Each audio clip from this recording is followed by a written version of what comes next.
njagala just kwongerako ddoboozi nti tuli recruitinga ba SPCs 10,000 era nga bano be bajja otuyambako mu kukuuma oba okuwa security mu kalulu kano akagenda maaso.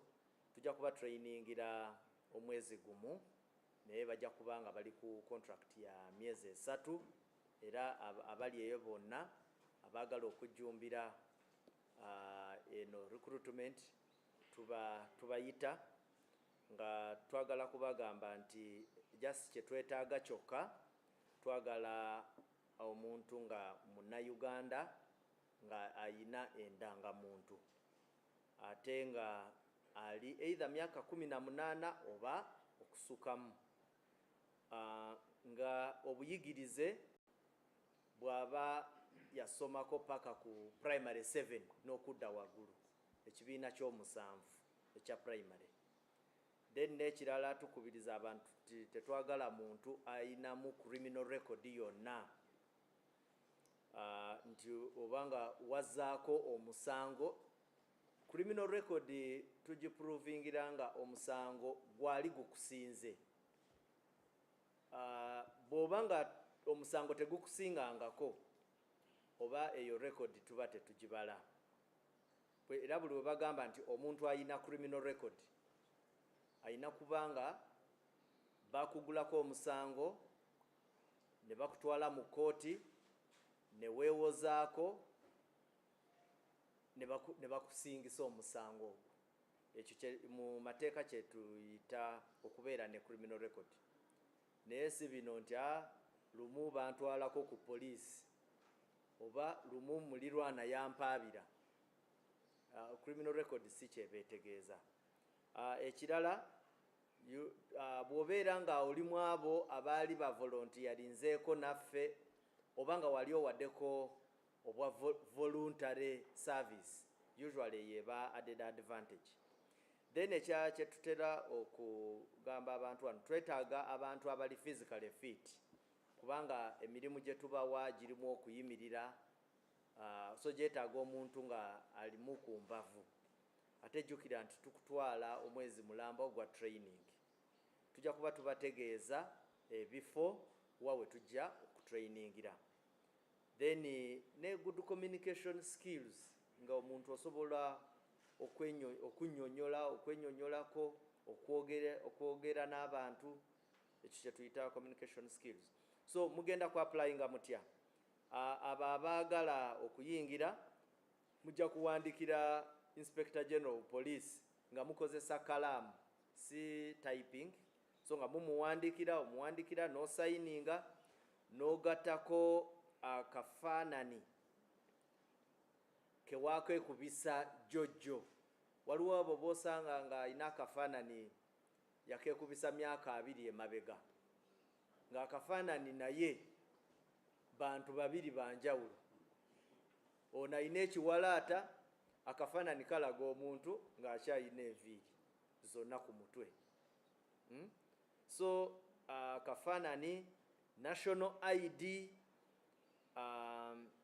n'empapula ze ez'obuyigirize so nazo photocopies tuba twagalako. Twagala ofune recommendation okuva mu ba LC 1 ne 3 ne giso ow'ekitundu kyo. Then bw'omala kuteekateeka empapula ezo zonna ng'ozitwala ewa DPC owa police. DPC ntegeeza District Police Commander oba Divisional Police Commander. Deadline oba olunaku olusembayo okuteekayo empapula lumu nga November 2025. Twagala okulabula bino ebyokujingirira mugezeeko okubyewala kubanga usually bw'ojingirira ne tukutegeera ewamwe toddayo tukuyisa mu kaduukulu aka police ne tukuprocesingira file n'ogenda n'obitebya mu kooti. So ekyo nakyo twagala tuwoninga abantu kubanga waliwo oli agamba nti guno omulimu paka tegujja kunsuba wakiri kanjiteko ku Nasa Road tutakula empapula oyinza okuyita Nasa Road ne bwe tuba tetukudetectinze immediately obudde bwonna bwe tukutegeereramu ffe bwe tukukolerako. So ekyo kyo kimanye. Then ekyokubiri abagezigezi kati waliwo bano bo abamanya nti kati poliisi eri ku ruutinga katugende tukoleyo ku kasente. One, bebeteekawo n'owulira enkya nti omuntu ye yabadde ayambako poliisi mu recruitment, yabadde afunira abantu ebbaluwa za LC, abajingirira endangamuntu. Ekirungi abanira weebali wano, ndabye mukwano gwange wali. The tendency for people to forge these IDs to get quick jobs. Manya tujja kukwata kwanga kyangu nnyo. Bino ebintu ekisooka birimu kalimagezi mungi. Ekirala maybe just okubajjukiza nga 25 omwezi guno twakwatayo omwami omu amwine Mike ng'ateeberezebwa ku bya forgery. Actually yekye yakola bamuteebereza kubanga charge gye bamuteekako nti yagenda ne yeeyita DPC wa Kyotera n'atandika okusaba abantu akasente. Bagenda omufuna era ne bamusanga n'ebizibiti ebimu ebijja tuyamba mu kunoonyereza kuno. So temugwa mu mitego nga gino, mugezeeko nnyo okulaba nti mukolegana ne police ne LCs n'abantu betwogeddeko directly n'ebintu ebirala bye n'abasogeddeeko mutuukirire advert yaffe byonna mujja bisangamu. Incident just waliwo stories endala zenjagala okusharinga nammwe. Emu eri ku waliwo maama n'omwana we mu Kyankwanzi district nga amanyiddwa nga Zawede Edith w'emyaka 38 ne muwala we Abigail Muwanguzi Nalubega ow'omwaka gumu kitundu. Bano batiddwa amasanyalaze ku kyalo kya Kikonda B Village Nsambya sub-county. Kati bwe twasindiseeyo teams zaffe, yes, twasobodde okununula emirambo egyo ne tugitwala mu ggwanika, naye nga mu kunoonyereza kwaffe sofa kye twakasanga twasanze nga mulimu ekigambo kya kuconnectinga ku masanyalazi obutali kuyita mu mitendera emituufu. Kati kyova ndeese story eno wano nti tulina bakamyufu bangi nnyo eyo gye tusula, naye balina okumanya ekintu kimu. Kati nga bano abakonectinze illegal ennyumba ate neevaamu okufa, bano balina kunoonyerezebwa, balina okufunibwa basobole okubitebya. Bo balowooza nti obwakamyufu bukoma just mu connectinga. Oyinza okonectinga enju y'omuntu nejja, kati nga bano okonectinga ne wavaamu okufa. So bano bakamyufu bano twagala okubalabula nti wano waliwo omusango munene era mulina ogutebya. Kisembayo twafunye incident e Mukono mu area ya Kiwanga zone mu Goma division. Tuyina ababbi balinga 10 abaali bayina ebipanga nga batulugumya abantu, naye nga tuyambibwako abantu ba bulijjo ne poliisi yaffe eya Namanve basobola okubaŋŋanga, wadde abamu badduka, naye twasobola okufunayo omu we bayita Angolo Abudu ow'emyaka 22. Oyo bwe yali adduka, poliisi yaffe yasobola okumusanyalaza, mu luzungu kye tuyita incapacitating him, okusobola okumukwata era nga tumuyina mu mikono gyaffe. Yes, obuvune bwe yafuna twamuwadde obuyambi, naye nga agenda bitebya ng'amateeka bwe galagira. Mwebale nnyo, mwebalire ddala.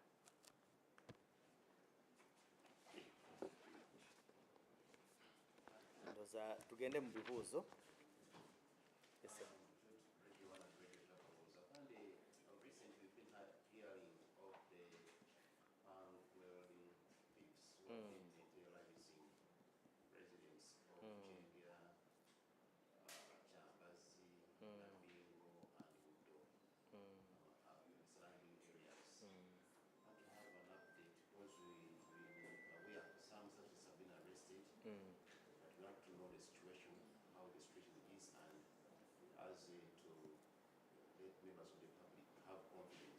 Okay.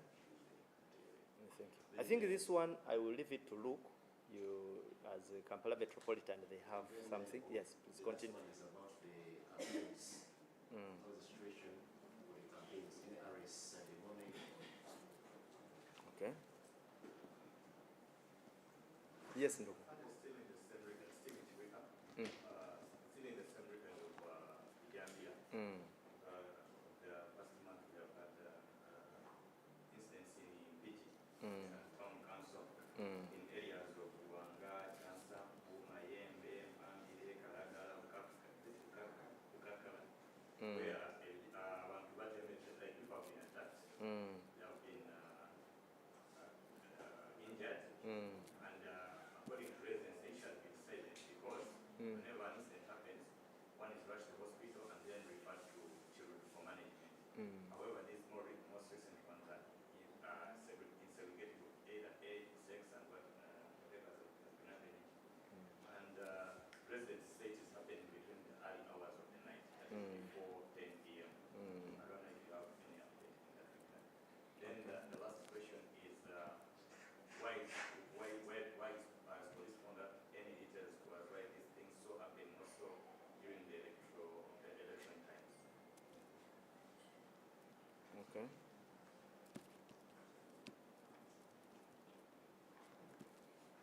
Yes.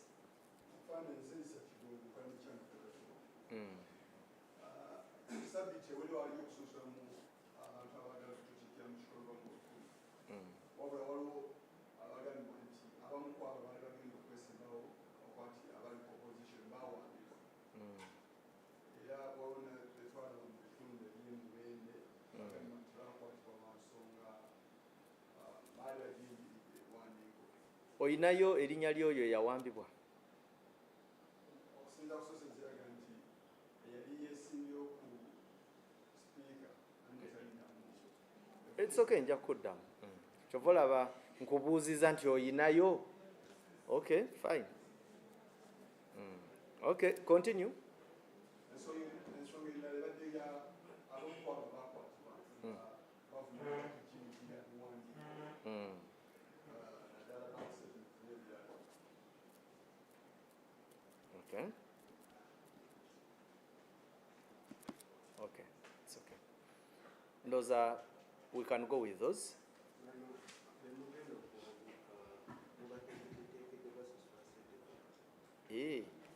Sente ndoza okay, nja kuddamu.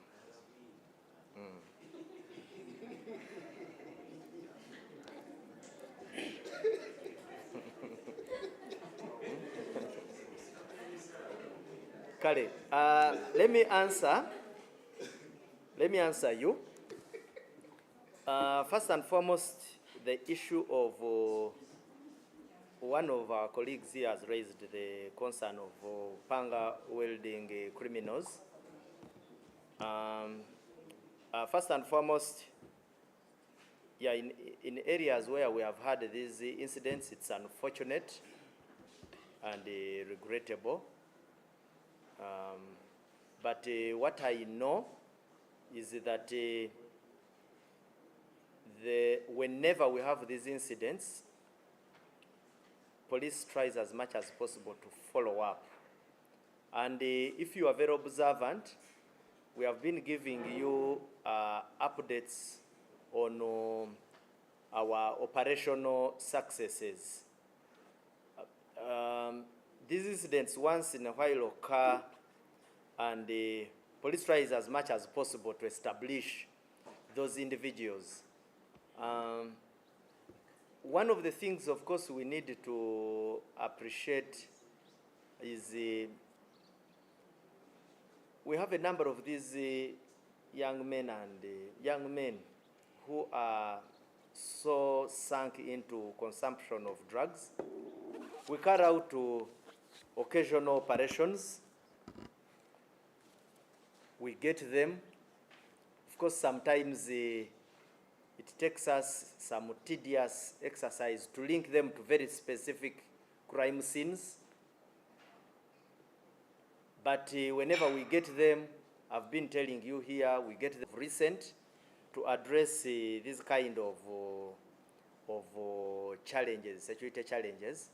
You must have seen, like for example, in the issue of Nsanji, the director of operations, I think it was last week, he had to go and meet the community and the commanders because some of these perpetrators are community members. So it takes also the input of community to identify them. And we have also been guiding the community on how best we can have a collaborative arrangement to ensure that we detect these fellows and pick them out of the community. But we are trying our level best. We are trying as much as possible to reinforce the police in our territorial formations with all forms of capabilities. And we think that the situation will always get better. But where any citizen out there has any information in relation to crime and in relation to particularly criminals of this category, share it with us. We shall do something. And now this one begs that I should be giving you a little more frequently. We have concentrated mainly on election policing, but I think I should give you more information about crime because some good work is always done. Some of these fellows are arrested. And I think, look, if you have any, you will share. And the incident I reported of Mukono speaks to the same, because these were panga welding fellows. One was disabled, and as we speak, he's in our custody, and we could end up getting even his colleagues. So, but it is unfortunate where we receive these incidents, and we shall do a little better. Let me comment about the campaigns. We are having the presidential elections campaigns. They are going on smoothly. And like I said last week, where we register any incident that may not necessarily be very palatable with everybody,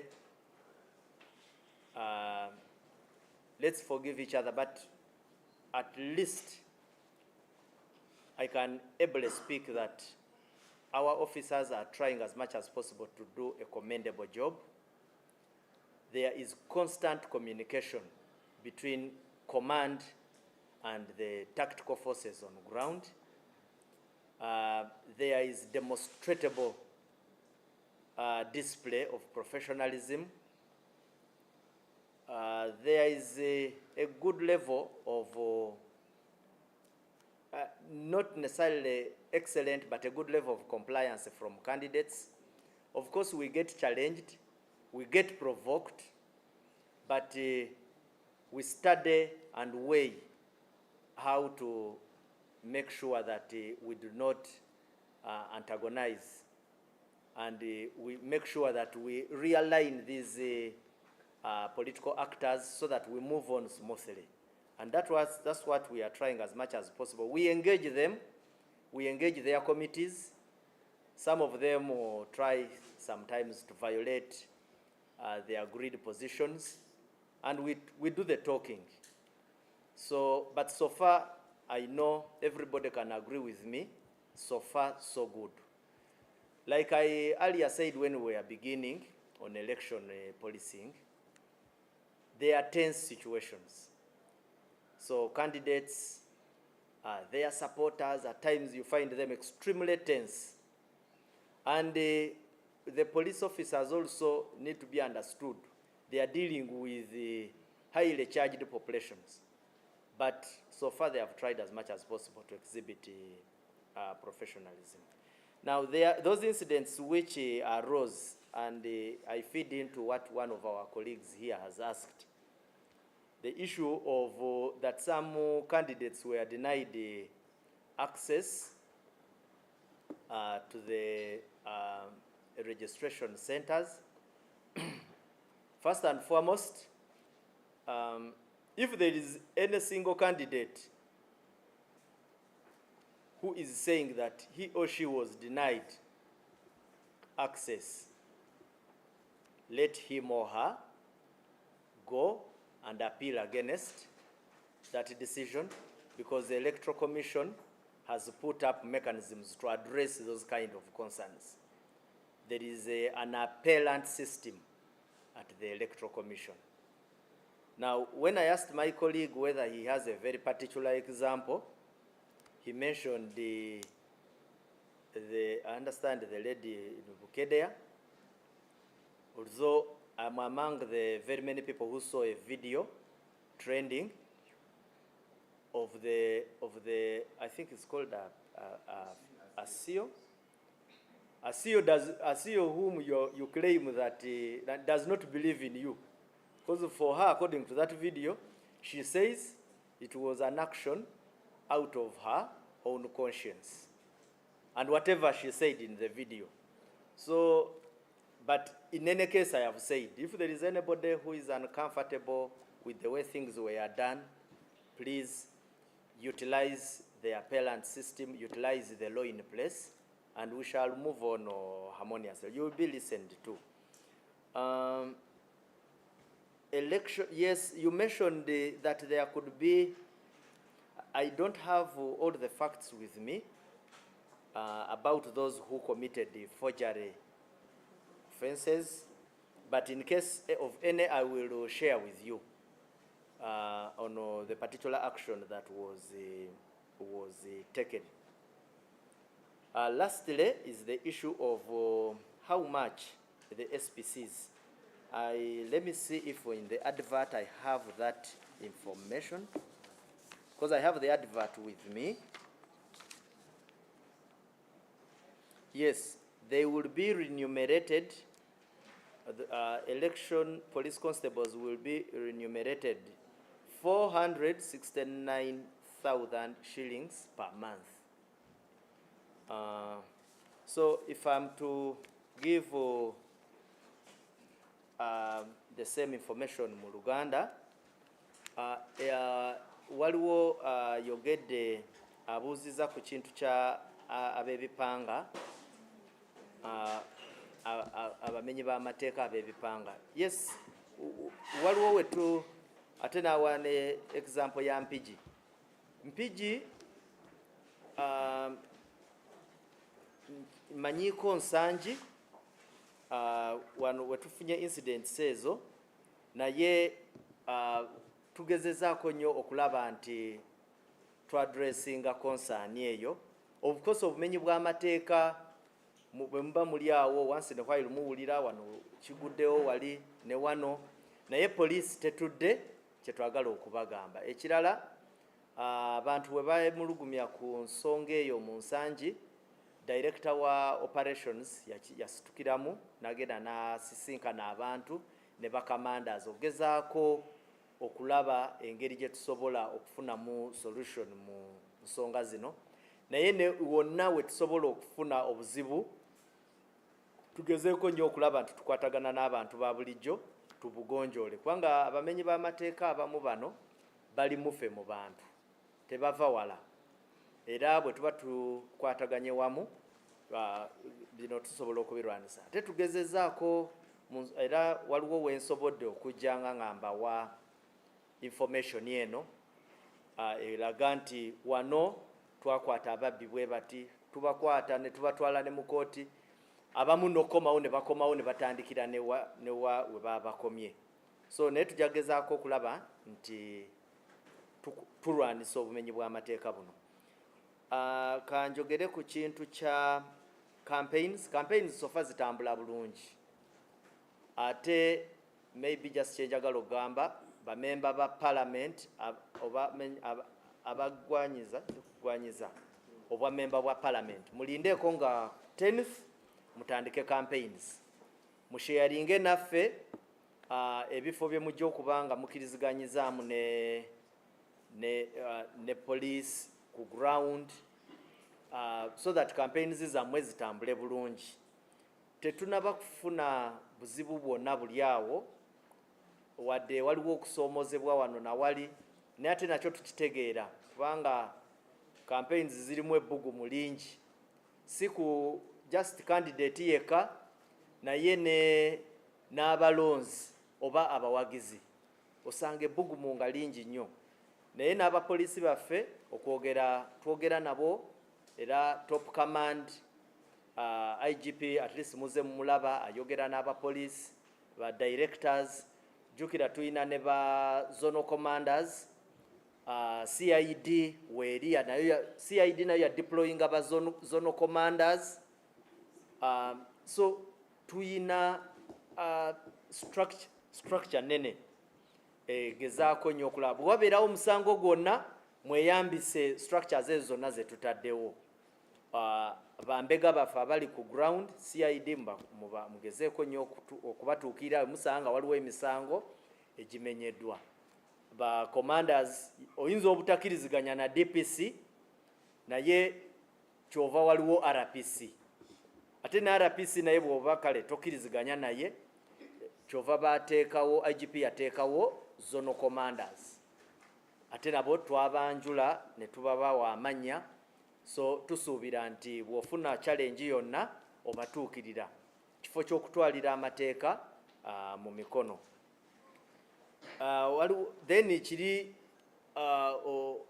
ndugu omukyagambye nti tuwulira abantu abamu bawambibwa. Of course wenkubuuziza nti ani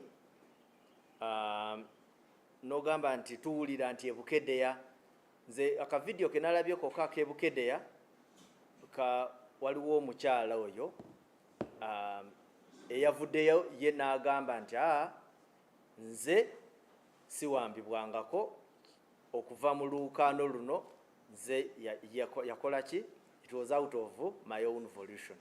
Naye ate kyetusinga ebyo nga tetubigenze namu ezo details tetwetaaga nazigendamu. Omuntu yenna bw'obanga owulira toyina kumalwa ku ngeri process gyebe ekwatiddwamu kozesa amateeka agaliwo kati nga for example awo kyemanyi electoral commission eyina tribunal nti bw'oba eyina appellant system eyina wawoddukira bw'oba nga tokkiriziganyiza nabiri ku ground so tubasaba mweyambise amateeka. Ekisembayo ndugu omwa ambuuziza nti ba SPCs bemwagala okurecruitinga mubasasula mmeka. Tujja kubasasula $46,900 eza shillings eza Uganda. Mwebale nnyo, mwebalire ddala.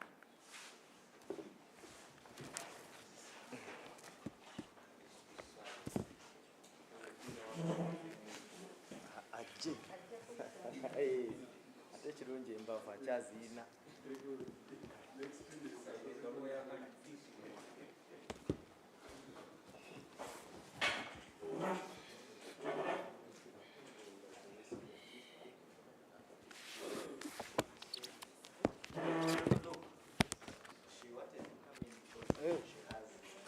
It's okay.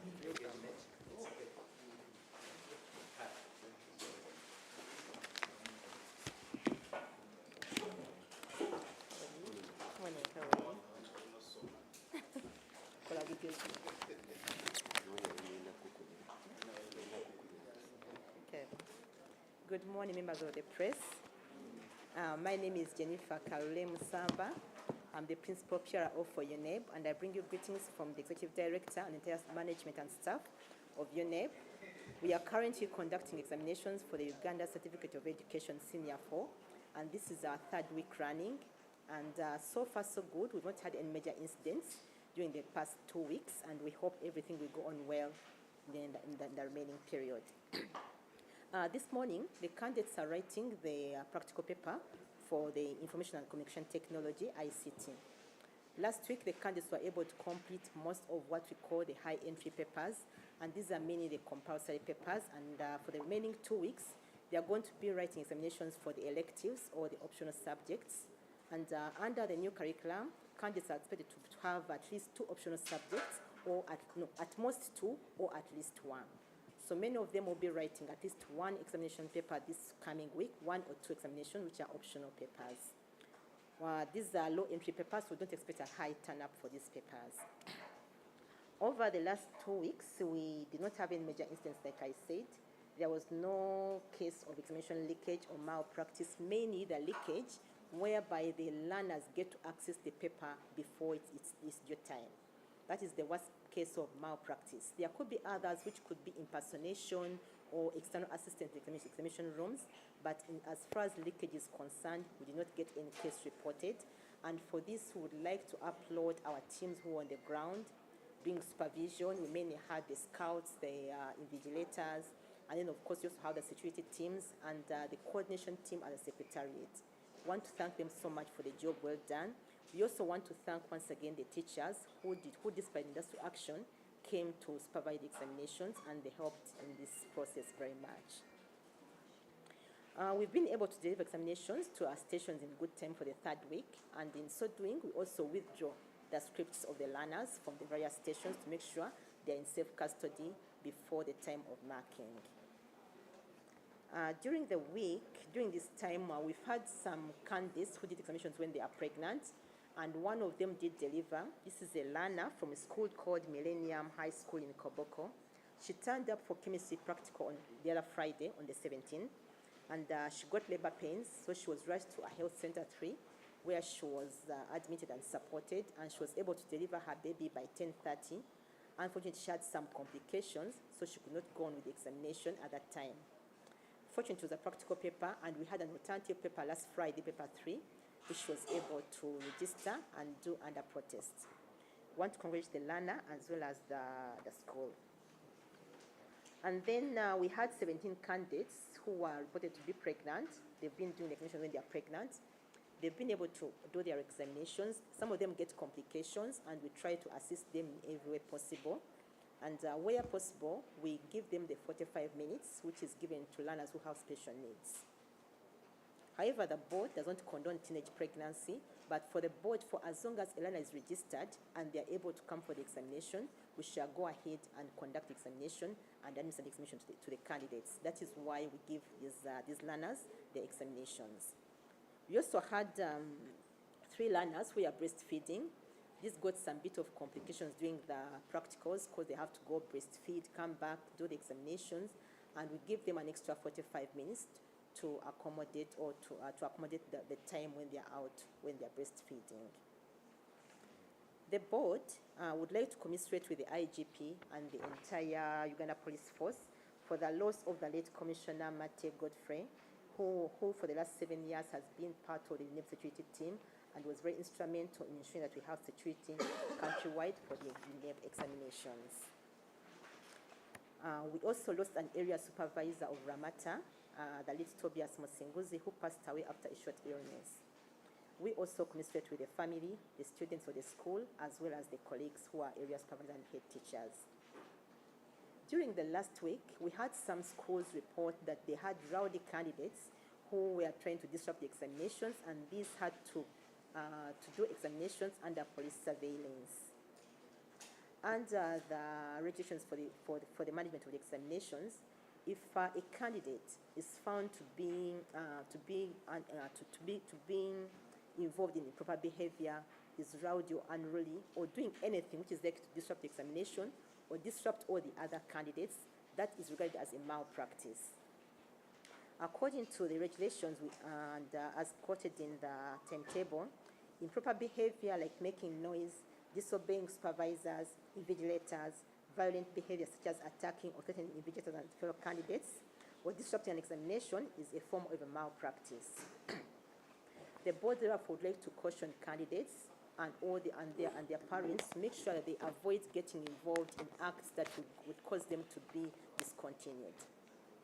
We want to call upon the parents to do their best to talk to their candidate, talk to their learners, to be disciplined, and want to caution the candidates.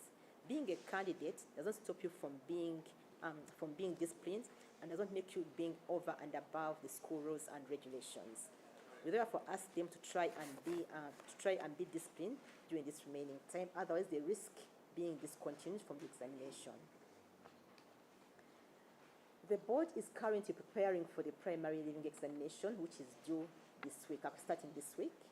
On Friday, we are going to have the briefing of the candidates. That is Friday 31st. We shall have the candidates briefed from their schools by the various head teachers. We want to encourage the head teachers to take this as a serious activity and ensure that they actually do brief the candidates themselves. In the meantime, we are carrying out various preparation activities, and over the weekend, we were able to brief 150 monitors who are now doing their work countrywide. They are going on the various districts to brief various personnel whom we are going to be working with at the district level. And this includes the district invigilators, includes the scouts, as well as the security personnel who are going to support us in the supervision of the PLE examination. Previously, we had an engagement with all the district, municipal, and city inspectors of schools, and we were able to review the previous examinations and also come up with modalities on how best to conduct this year's examination. At PLE level, we have a total of 817, 930 candidates who did register, and out of this, 47.7% are males, while 52.3% are females. This Friday, like I said, we are going to have the candidates being briefed by the head teachers, and we want to encourage the parents who are able to join the exercise to please go to the schools where candidates are going to be sitting from, go and encourage them, go and pray for them, but also you need to be aware of the actions that can lead to the cancellation of the results of the candidate. You need to be aware of the various briefing instructions being given to your learners. So parents, in case you can be able to make it, please get in touch with your school, get to know what time the briefing is going to be, and participate in the briefing as well to support the candidates. Finally, the board would like to caution against masqueraders. There are many masquerading out there to be having the authentic papers for PLE. You've seen some WhatsApp groups being formed, other social media engagements, and we are monitoring them together with police. However, members of the public, we want to caution you not to get involved in that kind of engagement. In case it comes to your phone, please do not forward it, because the moment you do that, you too will be culpable. So we want to caution the public and other members of the public and students not to get involved in any form of malpractice in terms of prior knowledge or in terms of trying to access anything purported to be a UNEP examination paper. As a board, we want to assure the public that nobody is going to access any of our papers. Our security is guaranteed. However, people who are masquerading are also still culpable. I want to thank you for your attention. For God and my country. Mu Luganda, ekitongole ekya Uganda National Examinations Board tuli mu kuteekateeka ebigezo eby'abayizi nga wenjogerera abayizi abasinya eyokuna bakatambuzaako ebigezo wiiki 2 kati wiiki eyokusatu etandise olunaku olwaleero. Olwaleero abayizi bali kuwandiika practical y'ekigezo ekya ICT, Information and Communication Technology.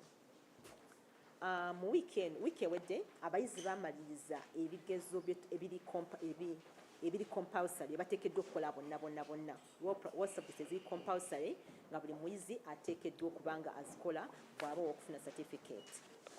Wabula kati n'obusinya wiiki eziddako bagenda kubanga bakola ebigezo ebitali ebyekyeyagalire oba ebiri optional, nga buli muyizi kusinza mu curriculum empya ateekeddwa okubanga akolayo at least option paper oba emu oba 2. Abasinga bakola 2 ogezaho okulaba nga bafuna range nene obayinza okufuna scores. So ebigenda okubanga bigenda maaso mu wiiki eno, mu wiiki zino ezisigaddeyo 2. Wiiki 2 eziwedde zibadde zigenze bulungi. tetufunyeeyo mawulire gonna gategeeza nti waliwo abayinza okuba nga baafuna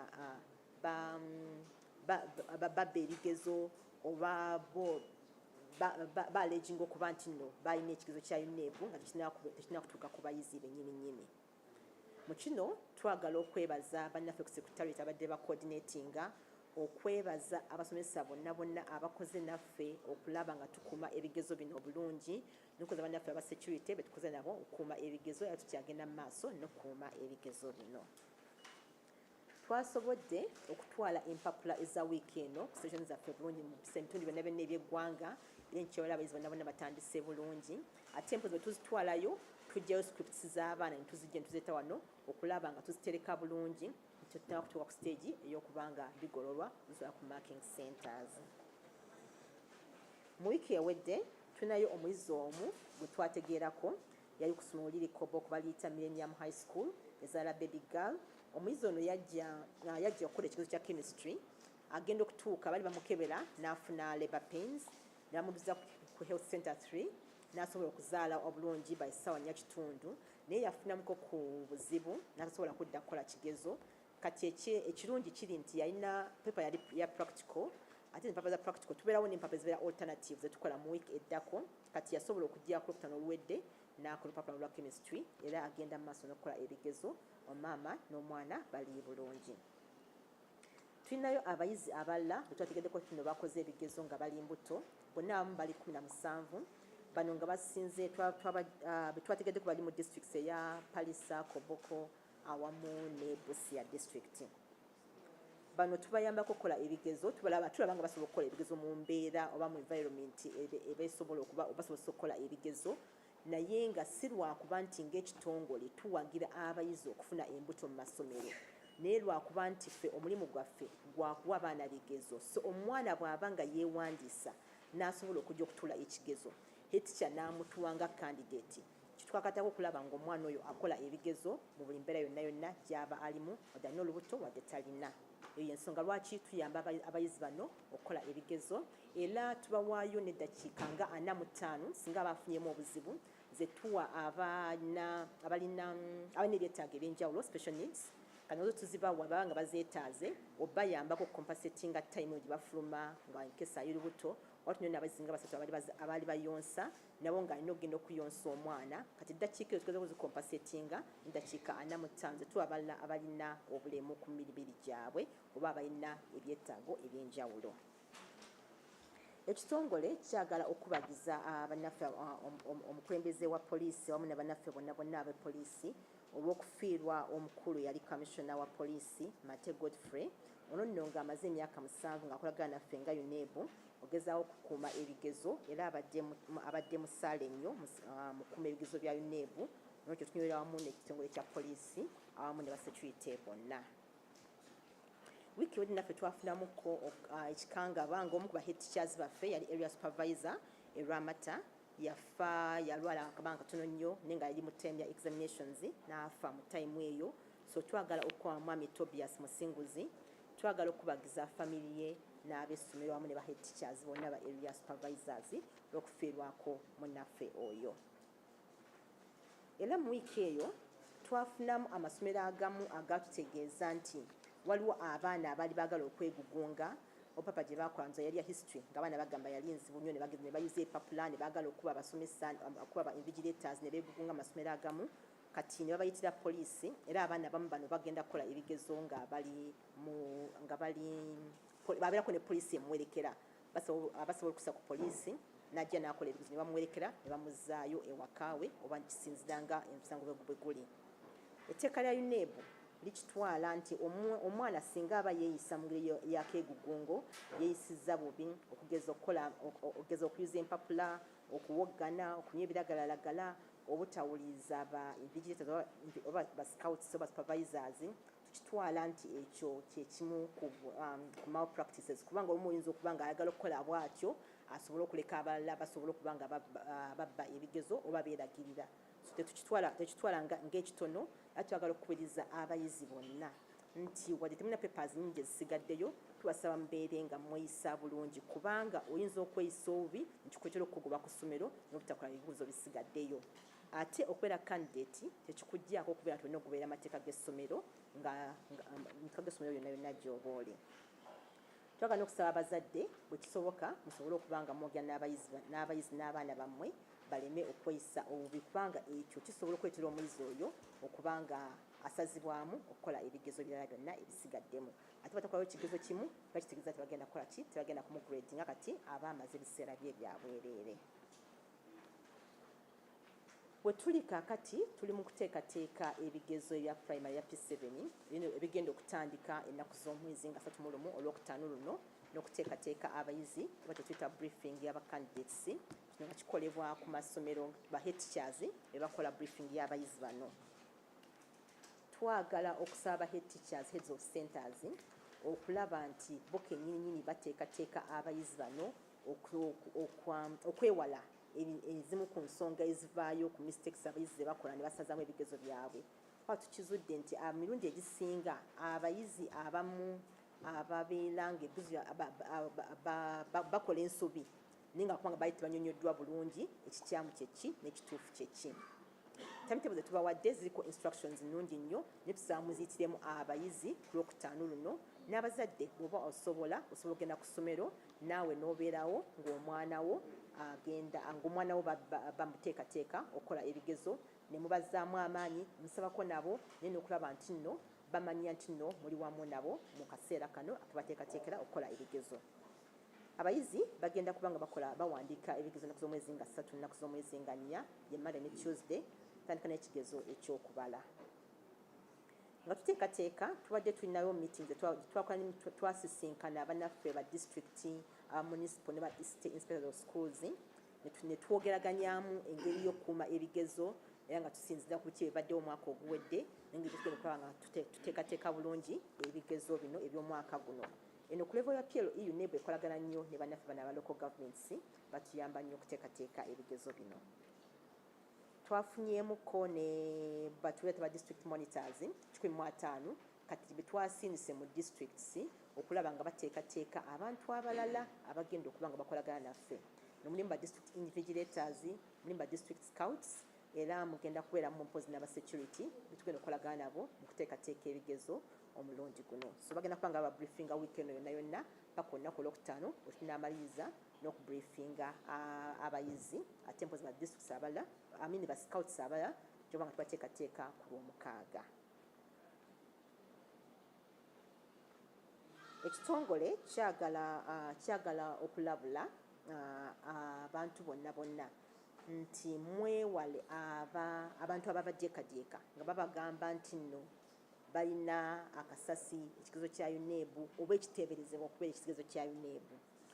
Waliwo WhatsApp groups ze tutegeddeko tuzabyeko bale tuziriko mu bumooli, so tujja kuba nga tubalaba abaziri n'abapoliisi bamonitoringa. So WhatsApp group esinga baba bagikutaddeko weeyambe ogiveeko, oba singa baba bakuweeza akayitibwa akasasi weeyambe either kaweze ku poliisi oba kadiliitinge, tokaweereza muntu mulala yenna kubanga singa tunakakwata ne bakukwatira mu kyeni nga naawe oli kwomu abaakaweereza naawe omusango gujja kuba kukola ki gukwata. So twagala obasaba nti mwewale abantu bonna abajeekajeeka nga babagamba nti balina akasasi ka UNEB kubanga teri muntu yenna agenda kufuna empapula lwa UNEB mu bukyamu. Abaana bagenda kukola ebigezo ku lunaku lw'omwezi nga 3 era nga ku ssaawa 3 bijja kuba nga biri mu examination rooms. Tetutya muntu yenna kuba nga afunye ekigezo time eyo tennabakola ki tennabakutuuka. Ate etteeka lya UNEB ligamba nti ne bw'obanga ky'olina kiteeberezebwa ne bwe kiba nga kikyamu era sigwera musango ki musango gwa nnaggumula, basobola okukusiba emyaka 5 oba okuwa engasi ya $2 million. Twagala okwebaza mwenna bannamawulire kubanga mubadde basala ennyo mu nsonga y'ebigezo bino. Mukama abawe nnyo omukisa bafuna n'ensi yange.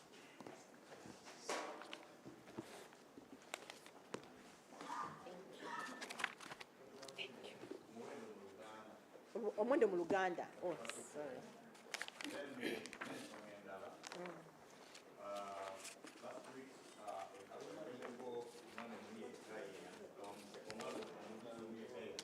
Bwe nategeerako twategereko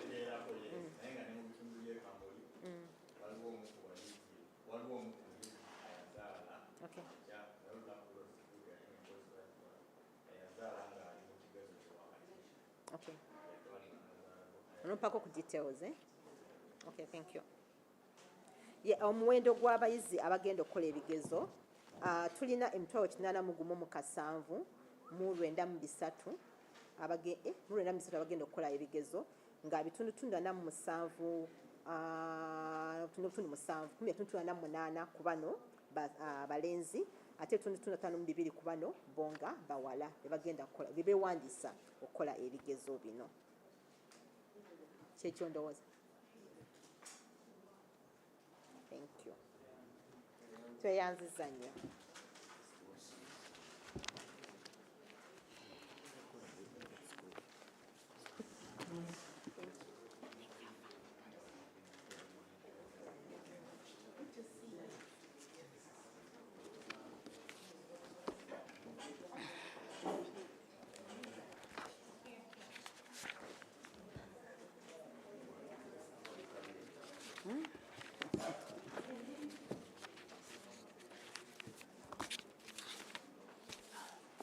A very good morning, ladies and gentlemen. I bring you warm greetings from the National Identification and Registration Authority. As has been our norm over the times effective April, we meet here where we give you a status update on how far we've gone with the task of enrolling all citizens of this country to ensure that we all have a legal identity that enables us to access services, to access justice, but also to access opportunities across board. Our senior and colleague Rusoke introduced clearly one of the benefits that come from having a national identity card. He noted that they have an opportunity, which an opportunity you cannot benefit from if you do not have a national ID. I hope that what he mentioned will be for you and for every citizen listening this morning an opportunity to cause you to take action to register and obtain a national ID.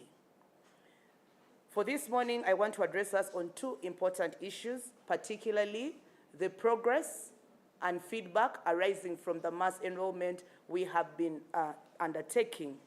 Feedback has started to come, and many Ugandans who applied for the national ID, I am glad to report that production is in high gear. Over time, I have been telling you how much production we have achieved, and this morning I want to speak to you about these production levels at district level so that we will all know. We have up to 5 million cards or more that have been produced and therefore dispatched to the different districts of this country. Many people have started to receive their national IDs, and if you're listening, I know that the questions have been many: where are our cards? Fellow countrymen, it is very easy to say, where is my card? Because what has been produced does not include yours. But it does not infer or imply that there is no production and issuance of cards going. For avoidance of doubt, we have dispatched cards by district, where Abim has 8,141, Ajumani has 27,000 cards, Agago has 11,800 cards, Aleptong has 25,000 cards, Amulatar is standing at 14,000 cards, Amudat at 9,000, Amuria at 13,000, Amuru at 15,000, Apache at 17,700, Arua at 16,000, Arua City at 43,500 cards. The people of Australia, we have 200 cards ready for you. Belgium, we have 50. Budaka, we have 28,000 cards. In Bududa, we have 13,000. In Bugweri, 17,000. In Buhweju, 2,000. Buyikwe, we have 60,600 cards.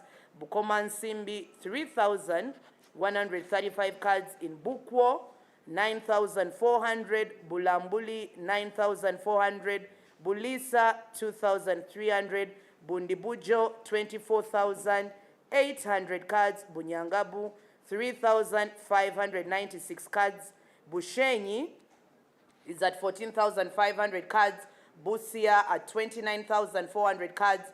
Butaleja, 16,733 cards. Butambala, 2,600 cards. Butebo at 2,700. Buvuma at 7,302. Buyende 11,373 cards, Dokolo at 4,700, Fort Portal City 4,800, in Gomba 20,236 cards, in Gulu 2,345 cards, in Gulu City 11,800 cards, in Hoima 4,108 cards, in Hoima City 3,124, in Ibanda 11,463, in Iganga we have 31,700 cards, in Isinjiro 34,000 cards, in Jinja 12,000 cards, in Jinja City 30,852, in Kabong 4,565, in Kabale 23,700 cards, Kabarole 4,087 cards, Kaberamaido 8,997, Kagadi 12,000, Kalaki 10,200, Kalangala 1,362, Kaliro at 25,700, Kalungu 3,500, Kampala at 261,000 cards, Kamuli 45,853 cards, Kamwenge 15,937, Kanungu 17,000, Kapchorwa 13,000, Kapelebyong 1,411, Karenga 2,722, Kasese is standing at 69,000 cards, Kasanda 13,197, Katakwi 3,788, Kayunga 43,000 cards, Kazo 2,500. In Kenya, we have 546 cards. In Chibale, 3,482. Chiboga, 11,155. Kibuku at 16,100. Chikube, 30,058. Chiruhura, 2,802 cards. Chiriandongo, 3,565. Kisoro, 31,96 cards. Chitagwenda, 2,674. Kitgum, 17,000. Koboko, 20,000. Kole, 9,647. Kotido, 9,000. Kumi, 27,000. Kwanya, 3,380. Kwen, 9,812. Changwanzi, 17,011. Chegegwa, 28,000. Chenjojo, 30,000. Chotera, 17,000. Lamuo, 8,827. Lira, 9,144. Lira City, 15,212. Luka, 18,165. Luero, 42,000. Luengo, 24,668. Liantonde, 2,454. Madiokolo, 2,831. Manafa, 18,000. Maracha, 3,419. Masaka, 10,000. Masaka City, 30,000. Masindi at 10. Mayuge at 29. Soroti City, we are at 18,000. Soroti City, 12,000. And in Tororo, 51,000 and more. I will make this list available to the journalists, but the essence of this reading is one. Whereas the questions are loud, where are the cards? These cards are in your district, and the pickup is pathetic. The pickup is pathetic. Please, when you enrolled, where you registered falls under a jurisdiction of a NERA office. The guidance is, we were clear, we will mass enroll and we will mass issue. I also made it clear that pick up, if you want to pick up the card now, go to your NERA office and pick up your card. I also want to accentuate and say, we registered overtime and we will receive overtime. Because we did not register on the same day, we cannot receive on the same day. It is logically impossible. That's why it is called a project, a process. So these cards I have read out by district. Please tell the people in these districts to please pick up their national identification cards. And then I want to demonstrate to you the new format card, now that we are getting these cards, and we know that cards are at the heart of service delivery in this country. Mr. Kwalinga, you'll deliver a card, perhaps they could look at them. When you look at this card, what makes it different from the old is that the image now is engraved, an indication that it cannot fade. The image cannot fade. because it is engraved inside the card. So the pitfall of the image being able to fade is not there. 2, we have put ghost images inside. If you look very critically from here, you'll notice there is a ghost image to the left from where I'm sitting inside here, and there's also a ghost image just where the word need exists. So when you hold this card, you must be able to see a ghost of your image inside here. So in this sense, you can see 3 pictures. 2 ghost images that are inside to the left of the other picture, and 1 that is right inside the word need. There is an image there, right inside there. But also when you twist this card, you'll be able to see a glittery image that is inside that you'll not physically see. You'll need to tilt the card. The people that work in banks and have the purple light, if you touch it, it becomes more clear and more accentuated. These features were not there in the old card. We have also included a barcode here. This barcode is to make it easy for you that when you go to the bank, you can tell a fake card, because with a fake card, the machines will not read that barcode. So it will make sure that the possibility of you taking an ID like in the past, where people would remove this image and put their image here and then present it away behind us. We are now saying that the barcode should be able to accentuate that and make that easy. 2, when you touch, for our friends who are blind, people said why? When you touch, this name, the nomenclature here, is protruding. When you touch it, you will feel it. You will feel it. What that does is that even for a blind person, by touching, they are able to know that this is my name. They can read it because in their language, when they touch, they are able to feel and say, this is my name. It is important that as you're coming to apply for police recruitment, please don't forge a card, because this one is not forgeable.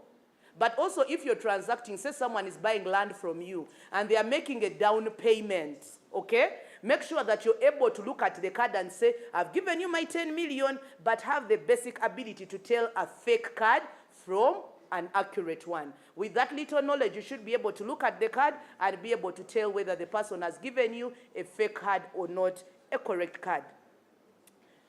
Finally, ladies and gentlemen, with that knowledge about the new card, I want to speak about the last issue as we are concluding, the issue of fees.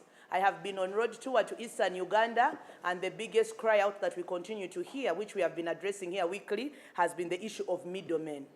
Your citizenship does not require another person. It is as good as saying, move like a Ugandan. Who is your father? Who is a mother? Don't delegate the role of someone telling you your clan, your family, to another person. That's the beginning of wrong information. But also the service is free. Do not fear to approach a NERA office or ask them. The reason we are paid in offices is to be public servants. We are recruited in the interest of the people we serve. Walk in confidently. These people are paid to serve you. They will guide you. If there are no forms, please print for yourself. I met someone selling forms at 10,000, and it is very painful. When I went to the stationery, I was told that a page is printed at 300 shillings. So why are you paying 10,000 when you can print on your own and go and say print for me 3 pages? And you're still paying 10,000 for someone to sell a form? I want to empower you, dear countrymen, so that you will not fall for this pitfall. And that is it for this morning. I thank you very sincerely. Okuyisa mu bwangu, ngenda kuyitamu mu Luganda mu bwangu, mbatusaako okulamusa enkya ya leero. Njagala okwebaza abantu bonna bettanidde okuzza obujja endagamuntu zaabwe, okuwandiisa abaana baabwe, ate n'okulabika nti ne kaakano tutuuse ku ssaawa eyo mulindwa ey'okufuna ku ebyo bye twasaba. Mu Luzungu wano nsomye disitulikiti, nga buli disitulikiti ngenda mbamenyera endagamuntu meka ezaakadda. Sijja kumenya disitulikiti zino zonna olw'obudde bwe tugenzeemu, naye endagamuntu mpitirivu ezisukka kumpi mu bukadde 5 z'abatuuseeko dda mu disitulikiti eyo. Njagala kubakubirako kifaananyi, mwajumanya okugeza, wali endagamuntu 2,207 naye baakatonako 9 lwokka. Amudaati wali endagamuntu 908 baakanonako 1,000 lwokka. Bwe tugezesa Maracha wali endagamuntu 3,000 baakanonako 4 zokka. Erwengo wali emitwalo 2,400 baakanonako 3. Awo nno njagala okukubiriza bannayuganda tuve ku mitimbagano n'okubuuza nti endagamuntu ziriwa, banna endagamuntu bazinona ku ofiisi. bazinona ku ofiisi za NIRA gye muba muzisanga. Mbadde njagala obbakubiriza nti buli omu eyeewandiisa yadde bakusanga ku ggombolola, eggombolola yegwa mu disitulikiti. Okugeza bwe tuba twakuwandikira buyikwe ina ofiisi ya NIRA egitwala era endagamuntu awo ziri ku ofiisi. Nabagamba nti tujja kubakunga tubawandiike bwe tuba tukomekereza okuwandiika ate tutandika okubagabira. Naye mbagamba nti naye abo abaagala okuzinona mu bwangu bazigoberere ku ofiisi za NIRA. Weewaawo tulina enteekateeka nti tugenda kuzituusa ku magombolola naye tumanyi nti eri abeetaaga ozikozesa kati. Awo nno mbabuulidde nti endagamuntu gye ziri era mugende ku ofiisi za NIRA mutandike okunona. Akatale ke kakenjagala okuteekawo tumaze emyezi 6 nga tubawandiika. Bannange situjja kufuna ffenna mu lunaku lumu. Tumaze akabanga nga tubawandiika era endagamuntu zijja kudda mu oda y'emu eyo okumala obudde. Awo nno bw'otuukayo nga mwezi ezisooseyo teriimu, njagala obe mugumiikiriza era obe n'okukakasa nti bwe wasaba tujja kuddamu era tujja kuwa endagamuntu. Awo nno njagala obbakubiriza okutandika n'olwaleero w'owulira amawulire gano tuukirira ofiisi ya NIRA. Abo bonna be twakolera outreach ne tujja gye muli abakulira ofiisi za NIRA eza district. Bwe tuba twajja mu sikoolo tuukirira atwala ofiisi ya NIRA mu sikoolo akubuulire eddirwa n'abaleetera endagamuntu. Bw'oba wa Jjinja nga babakubira Kakira atwala ofiisi ya NIRA Jjinja ayina okubabuulira ddirwa n'azireeta Kakira kuba endagamuntu bwe zifulumizibwa zitwalibwa ku disitulikiti. Awo nno mwenna abakulembeze owa disitulikiti eyo agitwala yafuna endagamuntu zino era n'atema empenda okulaba butya lwajjo zituusaayo eyo mu bitongole eby'enjawulo ne ku mirikwa egy'enjawulo okulabika nti endagamuntu zammwe muzifuna. Ekisembayo kyenjagala okwogerako enkya ya leero y'ensonga y'obulyake. Abantu bettanidde nnyo okulaba nti oba oliawo abamu tebaasoma oba oliawo tebamanyi Luzungu bo bagufudde mugano nga bw'ojja okwewandiisa bakutegeerera ne bagamba oleeta omutwalo. Bannayuganda bannange njagala okubajjukiriza, njagala okubafalaasira nga bwe nze mbagamba entakeera nti foomu zino kweziri ku mutimbagano mugende muziprintinge esiringisi 3 oba 5 okweyokezaamu kopi. Awo nno tokkiriza muntu kubbako mutwalo ng'awoza ati jangu kuwe foomu eyo gy'atunda ey'omutwalo etwala muntu mu ggulu oba emuwa obulamu obutaggwaawo. Foomu zino za bwereere bwe ziba teziriyo ku ofiisi muzijje ku mutimbagano ate ne foomu ya fotokopi bagikkiriza. Neeyanziza nnyo okumpuliza njagala kaakati akatale ke kake mbadde nerabidde njagala okubalagako endagamuntu eno empya bwefuluma. Kikulu nnyo okwetegereza ebiri ku ndagamuntu muno. Awo nno weewale abafere abayinza okulagira endagamuntu etaliiyo nga si ye. Ekisooka akafaanani kano ke baatadde mu ndagamuntu twakateredde muli munda si kungulu mu lufuutifuuti kye bayita engravement nti eri muli munda. Awo nno tekasobola kusiiwuuka nga bwe gubadde olw'ensonga nti tekali kungulu kali munda tewaliwo mukisa gwonna nti kanaasiiwuuka. Ekyokubiri bano bannaffe ab'okunnasa n'abagezigezi ababadde baddira ebifaananyi by'omuntu omulala ne bassa wano kijja kuba kizibu kuba kino ekifaananyi kiri munda. Ekyokubiri mulimu muno engeri kye bayita ghost mu Luganda bwe musambwa omuzimu guli oguli munda olaba akafaananyi akalala kafaanana nga ggwe ku mukono guno ogwa kkono bw'otunula ennyo ojja kulaba kano akalabika obulungi n'akalala akeekwese munda muli ng'okalaba ng'osobola okwemanya. Akalala k'okusatu kali wano wansi awali akagambo NID wano wansi, so olina okulabamu obufaananyi bwa mirundi emeka 3.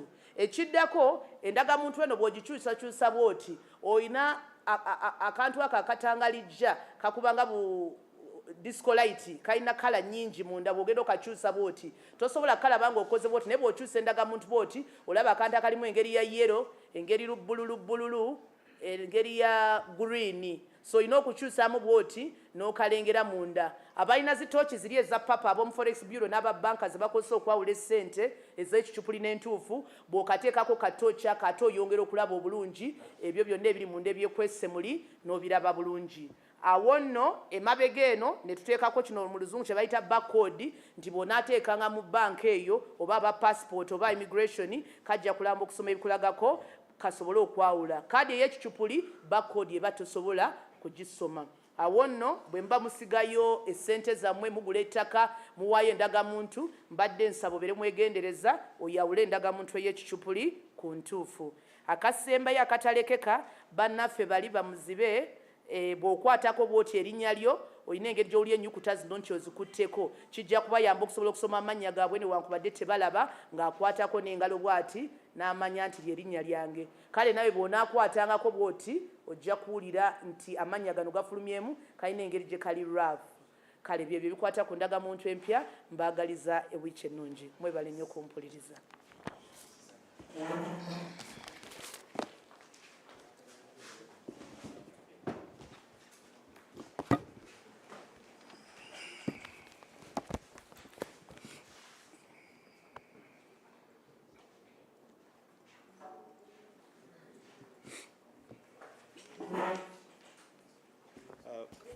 Good morning, ladies and gentlemen. We'll start with the Nsanji issue. As was directed by Afande, according to someone raised questions on how far we have gone. And I want to say that the investigations are still ongoing on the attacks by panga-wielding men. These alleged panga-wielding men target residents within Chengera Town Council and its surrounding areas. And we started receiving these incidents on the 27th of September, and the recent one was that of 13th October.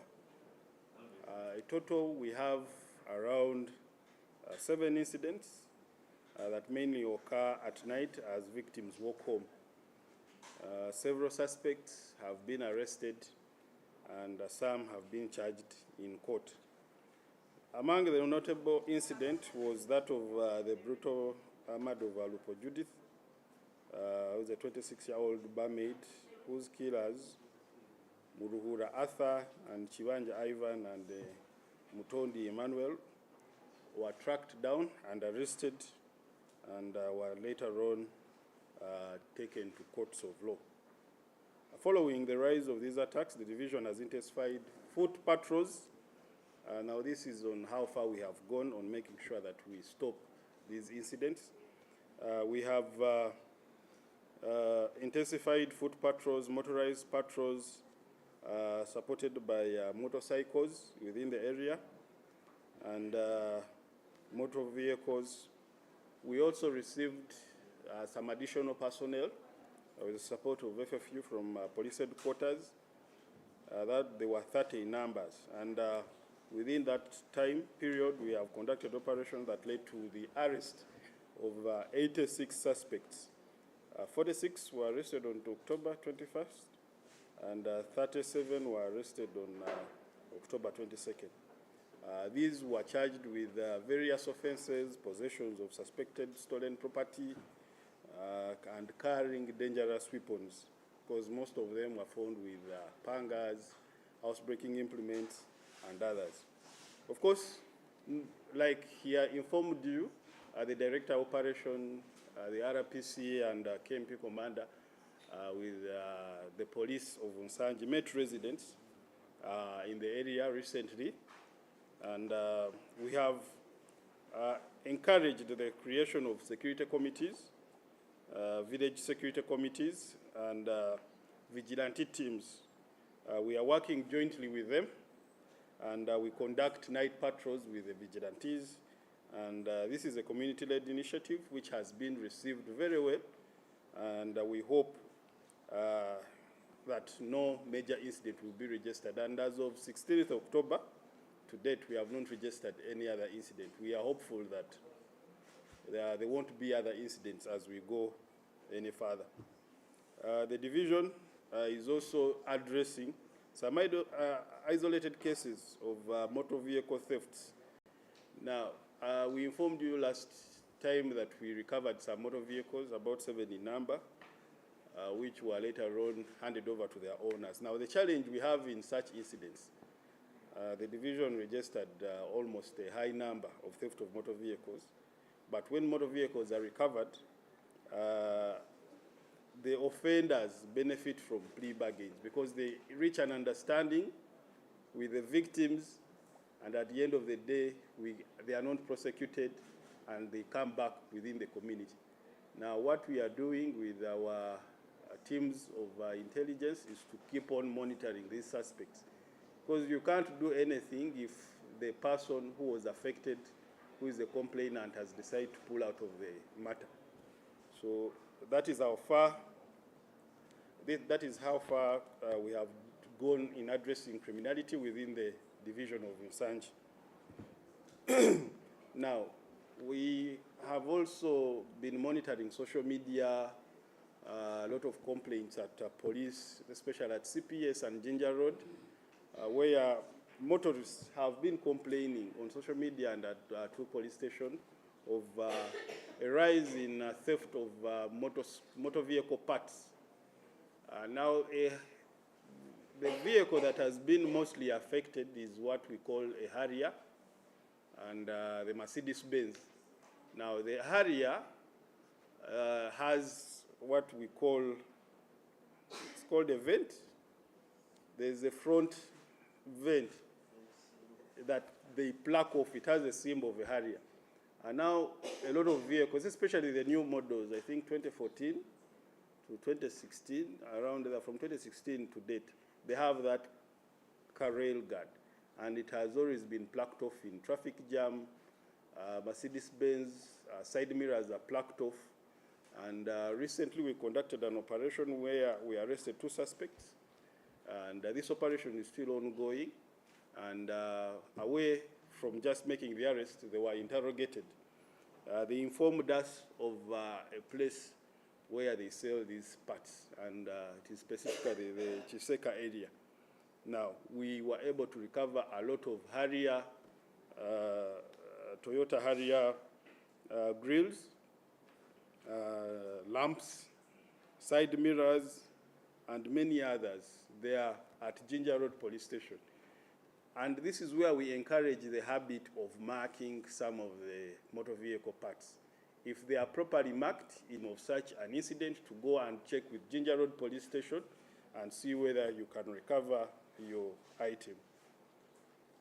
We want to thank the police officers who have gone over and above to make sure that this operation was a success. In these parts, the operation is still ongoing because we believe people with shops are the ones that encourage this habit, and it is not only going to be on the streets of Kampala, but we are also coming for those shops that deal in these parts. There was a tragic incident. I know it might come as a question later because I've seen one of the dailies go on with a headline. It is alleged that a senior 3 student, Chirana Peter, drowned during a swimming lesson conducted by a school's coach. That is Mukasa Rogers, 46. The student was pulled out of the pool by the coach and fellow students, but he was still struggling. He was found struggling for air. They rushed him to Kisubi Hospital, where he was later on pronounced dead. Now, as part of investigation to ascertain what exactly happened, we have arrested Mukisa Rogers to help us with the ongoing investigation. We have preferred to investigate allegations of rash and neglect. What we know is that over 30 students from different classes were having swimming lessons. They all fell in the pool at the same time. However, while swimming, they realized that one of the students was struggling in the pool. Timely, they rushed to help him out, but unfortunately, he did not survive. So the cause of death as of now is still investigated as drowning, which caused him to have short of oxygen and later on suffocated. So investigations are ongoing, and we are still recording statements from eyewitnesses. We want to, of course, convey our condolences to the family and also the school. We shall avail you more details as they become available. We don't want this to be blown out of proportion as it has been in the past with other schools. That's why we come out and inform you about it. In Luganda,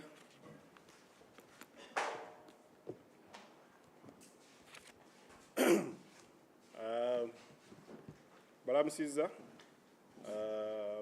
olunaku olwaleero njagala obategeeza ku nsonga z'ensangi. Ensangi eno division yaffe ey'ensangi wabadde wavaayo amawulire agatali malungi mu batuuze era abamu mubadde mugagoberera ku bantu be bagamba ab'ebijambiya bayita ab'ebijambiya. Twagala obategeeza wa we tutuuse naye ng'okunoonyereza ku nsonga zino kukyagenda mu maaso. Mu budde buno kyenyinza okukakasako nti twakafiirirayo omuntu omu era nga ebintu bino bibadde bibeera nnyo mu town council y'Ekyengera n'ebitundu ebiriraanyeewo era nga twatandika okufuna ripoota zino otandika n'ennaku z'omwezi 27 ng'eyabadde ng'eyakabaawo juzi ey'ennaku z'omwezi 13. Abantu nga 7 be bakafuna obulabe mu mbeera eno ey'okuba nti no batemebwa, abamu ne batababba naye ne babaleka nga balamu. Tetunnamanya kigendererwa kyeki naye ng'abe ebyokwerinda twagala obategeeza tukoze kyonna ekisoboka okulaba nti nno tunoonyereza ku nsonga eno. Twagala okuggyayo ensonga emu eyalimu omukyala eyattibwa ono eke yakafiirwa mu mbeera eno. Lupo Judith alina emyaka 26 ng'ono abadde akola mu bbaala, yalumbibwa n'atemebwa era poliisi nekola okunoonyereza mwe twakwatira omwami mu Ruhura Arthur, Kubanja Ivan ne Mutondi Emmanuel. Bano baatwalibwa mu mbuga z'amateeka oluvannyuma lw'okunoonyereza tweyambisa n'embwa n'ebirala ne tugwa ku bintu ebimu ebyatuwa obujulizi obwatuleetera okumanya nti bano abantu be bali emabega w'ekikolwa kino. Ku biki bye tukozeewo okulaba nti nno tugendeeza ku bumenyi bw'amateeka buno, twadeployinze abasirikale abatambuza ebigere ne tudeployinga pikipiki ez'enjawulo eziriko abasirikale n'emmotoka eziriko abasirikale okuba nti no zirawuna ebifo bino. Olwa basirikale abatono mu kitundu ekyo, police headquarters ng'eyita mu FFU twasobodde okwongerayo abasirikale abasukka 30 okuba nti no bakwasizaako division eyo mu mbeera ey'okulawuna. Era njagala okukakasa nti kuva ennaku z'omwezi 17 omwezi guno tetunafunayo, ennaku z'omwezi 16 omwezi guno tetunafunayo mbeera yonna ya bulumbaganyi mu kitundu ekyo. Era poliisi tevudde mu kwongeza maanyi mu kulawuna n'ebirala. Tukoze meeting n'abantu mu bitundu ebyo ne tubateekamu omutima ogw'okukwatagana wamu ne poliisi era nga twabakubiriza okuba nti nno bakola obubinja ku byalo bwe tuyita village security committees n'abantu abeeyagalidde okuba nti no beegatta ku poliisi okuba nti no balawuna ebyalo bino okulaba nti no tumenyawo obumenyi bw'amateeka buno. Tubeebaza olw'ekyo. Embeera endala ebadde esomoza ennyo division y'ensangi kwe kuba nti no badde bafuna emisango gy'obubbi bw'emmotoka era twabategeezaako mu wiiki eyo twazuula emmotoka nga 7 era ne tukwata n'abantu. Naye obuzibu buno bwe tuyina nti weesanga nti wadde mukutte omubbi w'emmotoka weesanga nti ate bano ababbiddwako emmotoka bavaayo ne bayingira of course n'omuwaabi wa gavumenti okuba nti no bakkiriza emisango. Bwe bamala okukkiriza emisango gino ne bategeeregana n'abo ababbiddwa ne balaba butya bwe bayinza okubakompasetinga olw'ekidduka kyabwe kyali kyabbiddwa. So omuntu ono bw'ayingira mu compensation eyo kiba kitegeeza nti omusango gujja bba gumuggibwako kuba waba tewakyaliwo bwetaavu eri eyawaabwe okusigala nga yeeyongera mu maaso n'omusango. Era ne weesanga nga ababbi be bamu bakomyewo mu bitundu. Tutaddewo enkesi okusigala nga tubalondoola kulaba nti no tebaddamu kunyeenyigira mu bikola bino eby'obubbi. Naye ekyo kitusoomozaamu nnyo nti tetujja kukendeeza bubbi bw'amamotoka ate obadde bulabize nti no bweyongedde mu kitundu ekyo. Mu mboozi endala njagala obategeeza nti tubadde twetegereza obutambi ku social media naddala ku TikTok, ku X nga bannayuganda bavaayo okulaga nti obubbi naddala obw'ebitundu olw'ebyuma ebibeera ku mamotoka ag'enjawulo naddala Harrier ne Benz bubadde bweyongeredde ddala. Abantu benyigira mu kunyakula side mirror ne bazimenyako, ne benyigira mu kuba nti no bakuulako buno obuuma bwe bayita obutera obeera ku hariya. Emmotoka esinga okunyigirizibwa ensangi zino ye ya hariya. Luli twali tuyina emyaka egyewala twali tuyina zino emmotoka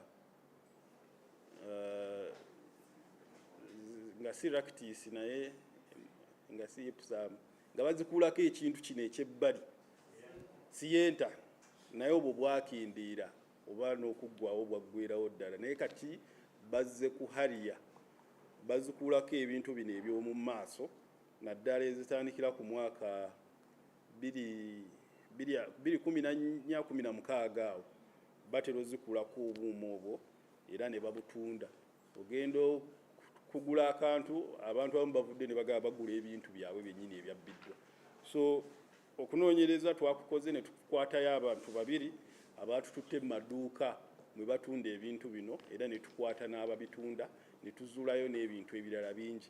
Ako kwe tusinzira okutegeeza abatuuze nti bw'oba oguze ekidduka ng'omanyi waliwo ebintu ebitera okuba nti no bibbibwa nga side mirror, tutandiko embeera ey'okubiramba. Ensi gye tulimu si nnyangu ne gavumenti bw'egula entebe zaayo ebiseera ebisinga nabo baziramba, kompyuta tuziramba, bintu byakulamba. Bw'oba tolambye ekintu ne tuvaako we tukizudde kijja kukubeerera kizibu nnyo okuba nti nno tukakasa nti kiki kikyo. So tubasaba mulambe bwe muba musobodde, kuba munnange abantu be tubeera nabo si bangu, bo baganyizibwa nnyo mu bintu eby'okubba, ate obubbi mukimanyi gye oli si kyakukwekereza. So mugezeeko okulamba era nkubizza abo bonna ng'olina ekintu kyo kyewabbibwako. Tulina ebimu bye twazudde nga birambe era nga biri ku poliisi ya Jinja Road. Tubakubiriza mugendeyo tusobole okuba nti nomwetegereza ebintu ebyo. Ekikwekweto kino kikyagenda mu maaso n'ekigendero ekyokuba nti no abantu abayenyigira mu kugula ebintu bino betulowooza nti no be baleese obubbi buno okubeera nga bukula, abe tujja okuba nga tutagetinga okusinga bwe tunaba tufunye amawulire agakwata ku maduuka ago. Kikwekweto kyabadde mu bitundu bya Kiseka maketi era tukyagenda mu maaso n'ebikwekweto ebirala. Waliwo ensonga endala eno nga yabaddeyo ennaku z'omwezi 24 mwezi guno okusanga 11 yalopeddwa ku poliisi yaffe ey'Ekisubi era nga tutandise okuba nti tuginoonyerezaako nga kigambibwa omwana Kirwana Peter wa senior 3 yabadde ne banne ne bayingira mu swimming pool y'essomero okuba nti no bawuga. Era swimming pool eno wabaddewo gwe bayita school coach gwe bayita Mukasa Rogers myaka 46, gambibwa okuba nti no yabaddewo ng'omutendesi. Abaana bano bwe bayingidde pool bagenza okwetegereza nga munne Kirwana Peter munnaabwe Kirwana Peter ali mu kulaajana nga yeetaaga obuyambi, era kooki n'abayizi ne basobola okuyingira mu mazzi ne bamutaasa, naye yabadde yabadde mu mbeera nnungi era ne bamuddusa ku ddwaliro eriri okumpi ery'Ekisubi gye baba bategeezeza nti no yabadde amaze okufa. Tutandise okunoonyereza ku nsonga eno era mu bwangu ddala twasobodde okukwata Mukasa Rogers yabadde alina obuvunaanyizibwa ku baana bano okutuyambako mu kunoonyereza kwe tuliko. Tuvuddeyo bategeeza ku nsonga eno nti ekyaviiriddeko embeera eno okuba nti omwana onabbiira tekinnaba kumanyika, oba yabadde amanyi okuwuga oba yabadde tamanyi kuwuga oba bulagajjavu bwamusomesa, ebyo byonna bijja bba bimanyibwa. Naye ng'essaawa zino kye tumanyi ng'ekyamuviiriddeko okuba nti aziira ge mazzi. So okunoonyereza ku kyagenda mu maaso, tujja bba tubategeeza n'aba waliwo njako nga mulinayo ekibuuzo.